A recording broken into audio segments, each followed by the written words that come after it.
を使って肌詰まりを解消する方法とは？皆さん実演してお答えください。さあ分かった方から挙手。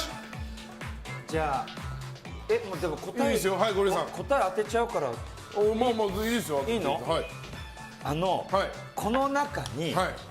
ウォッカを入れてお酒、は花粉症を忘れるぐらい酔いつぶれる。い。違います。違います。危険な飲み方。違います違います。酒引いたらまた花粉症ですからそれ。難しいね、クイズって。